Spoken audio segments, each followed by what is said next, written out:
Hi guys, welcome back to my channel, and if you are new on my channel, then welcome. Today's video is going to be a quick tutorial. I decided to do a voiceover because I wanted this to be more of a short video. I have been doing such long videos recently that I wanted to give you guys a break. This tutorial is on the look that I'm wearing, and it's using the Androgyny palette by Jeffree Star. Yeah, I am hooked on this palette so hard, guys. You have no idea. The colors in this, they're blendability, the texture, everything. Every single time I look at this palette, I am so inspired. I feel like I want to create all of these crazy, really colorful looks, and I love it.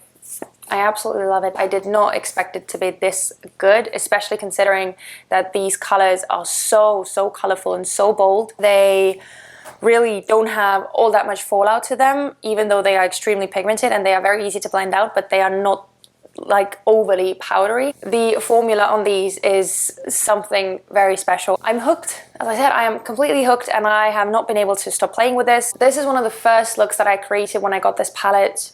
No, it was the first look that I created when I got this palette, and I really liked how it came out, so I posted a few pictures on Instagram, and some of you guys requested a tutorial on this. So this is what I'm doing, and I hope that you like it. It's nothing difficult. As always, my looks are never difficult, but it does take some patience and some blending, and again, you have to push through the ugly phase because, as per usual with most of my looks, it looks pretty horrible before it starts looking good. So you just need to push through it and blend and blend and blend and blend and blend. And I know that it's such a cliche thing to say already because everyone always says, like, just keep blending, keep blending, keep blending. It's almost like a compulsory thing to say when it comes to tutorials nowadays, but yeah, it really is the case. Just keep blending. Once you get to the end, I think it's so striking, it's so beautiful. And also, if you're someone with like green, hazel, or blue eyes, this will bring out the color in your eyes like crazy. So without babbling on any longer, if you want to see how I created this look exactly, then just keep on watching. I'm starting off with spritzing some MAC Fix Plus on my face to give some extra moisture and to prep my skin. And then I'm using the Marc Jacobs Invisible Undercover Primer, which the top came off.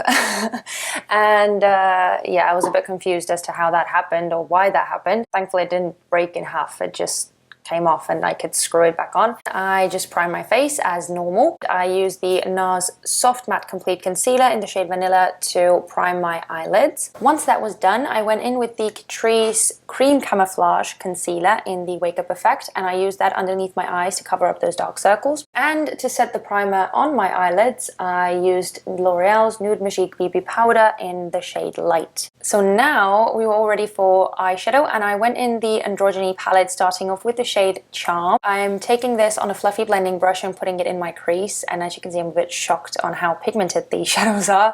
And I'm putting that all over my crease, right up to the inner corner. Once I have the main color put down, I'm going in with a clean blending brush and just going over the edges, and I'm doing that a couple of times, just going back in the palette, putting on some color and then blending it out.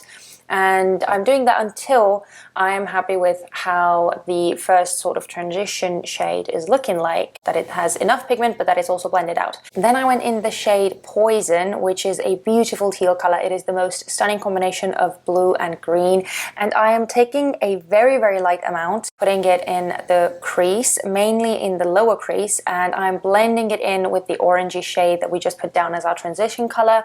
And once I have a very sheer layer of that down, I'm going back in with the shade Charm, and then only then I'm packing on the color more intensely and making sure that the whole crease area is nicely covered.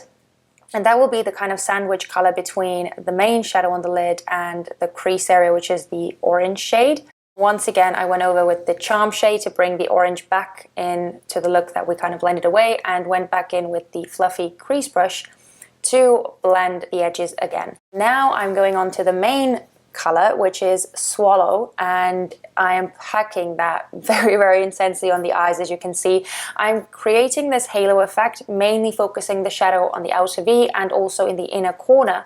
and then connecting the two. I'm then going back in the middle brush that we used to set down the shade Poison, and I'm just going over the blue edges, making sure that it blends into the orange color, and then I'm again going in with the orange shade, and then I am once again packing on the blue color close to the lower lash line and putting it in the inner corners and the outer corners of the eyes. And then I'm going into the NARS concealer yet again, and I'm starting to carve out the main part of the halo eye. I'm first doing these two lines on the center parts of my eyes, and then I'm filling in the sort of area, trying to get both of them as even looking as possible, but it didn't really come out all that well because they still ended up looking kind of not very symmetrical. And once I had the main center of the eyelid covered with concealer, I went back in the shade Swallow just to intensify the color on the parts where the concealer meets the eyeshadow. I'm also taking a very flat, thin brush and running over the center part of the concealer just to give that crisp look to the blue color and create that halo effect. And then I'm taking the shade Frosting and putting that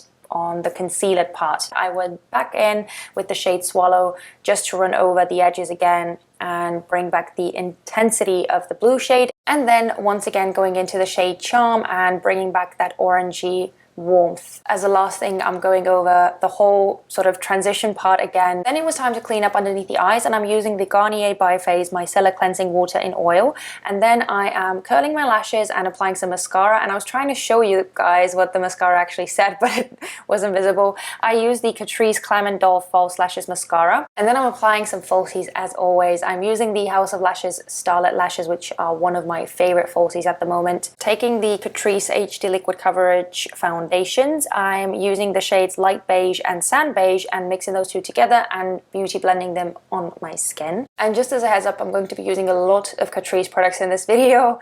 I don't know how it happened, but it just did. And now to cover up the under eyes, I'm going in with concealer, and I'm using Catrice's Liquid Camouflage High Coverage Concealer in the shade Light Beige, and drawing again the very well-known triangular shapes underneath my eyes, and also going down the bridge of my nose, slightly around my nose and on the chin, and I'm beauty blending that in as well. Moving on to the eyebrows, I am first combing them through, and then I'm doing my brows off camera. My regular brow routine, Catrice Slimmatic Ultra Precise Brow Pencil in the shade Dark and Eyebrow Stylist in the shade Don't Let Me Brown. On top of that, I used the L'Oreal Brow Artist Plumper in the shade Medium/Dark. And then I set my under eyes with the Too Faced Born This Way Ethereal Setting Powder, which I have to say, I think I have found my new favorite. Nothing has made my under eyes look so good, so smooth, so creaseless. And once I had set everything down, I use the MAC Fix Plus again to moisturize my face one more time. Then I'm using the Catrice 18-Hour Color and Contour Eye Pencil in the shade Green Smoothie to run that in my waterline and also to tightline with it. Going in the shades Swallow and Poison, mixing them two together, running them all over my lower lash line. And as a last step, I'm taking the shade Charm and on a fluffy brush, I'm running over the lower lash line again. For the lower lashes, I'm using MAC's False Lashes Extreme Black Mascara as always. And then I'm taking theBalm's Mary-Lou Manizer to highlight the inner corners of my eyes and also underneath the brow bone, which I don't even know who I am anymore because this is as shimmery as it gets, but you know, I like the look. And I also highlighted the high points of my cheekbones, the bridge of the nose, Cupid's bow, and chin. And as always, I took a small fluffy brush and went over all of the highlighted areas to blend the highlighter into the skin. And to bring out my little birthmark, I used the Wet n Wild Color Icon Kohl eyeliner in the shade Simma Brown Now. I've really been liking doing that. And for bronzer, I'm using the Physicians Formula Butter Bronzer in the shade Bronzer, of course, going over all of the normal areas of the face. You already know what they are. And then to go over everything and bring that bronzy, goddessy glow to my face, I'm going in with the Givenchy Healthy Glow Powder in the shade number 2. And last but not the least, I'm using the Jouer Liquid Lipstick in the shade Naked. Finally, to get rid of the powder residue, I'm using MAC Fix Plus again, and then going in with the Urban Decay All Nighter to set the look in place. So this was the makeup look. I think this time I struggled a bit more with the halo, the sort of middle part of the eye look. I preferred it the first time that I did it, but it's not too bad. And if you're not specifically focusing on it, then they don't look that far off each other. All in all, I do love this look. Thank you guys so much for watching this video. And if you enjoyed this video, then please don't forget to give it a thumbs up and also subscribe to my channel. You guys already know the drill. Make sure to come back on my channel for the upcoming video because I will be having a guest on my channel again. Yeah, so make sure to come back for that. Anyway, thanks again guys, and I will see you in my next video. Bye!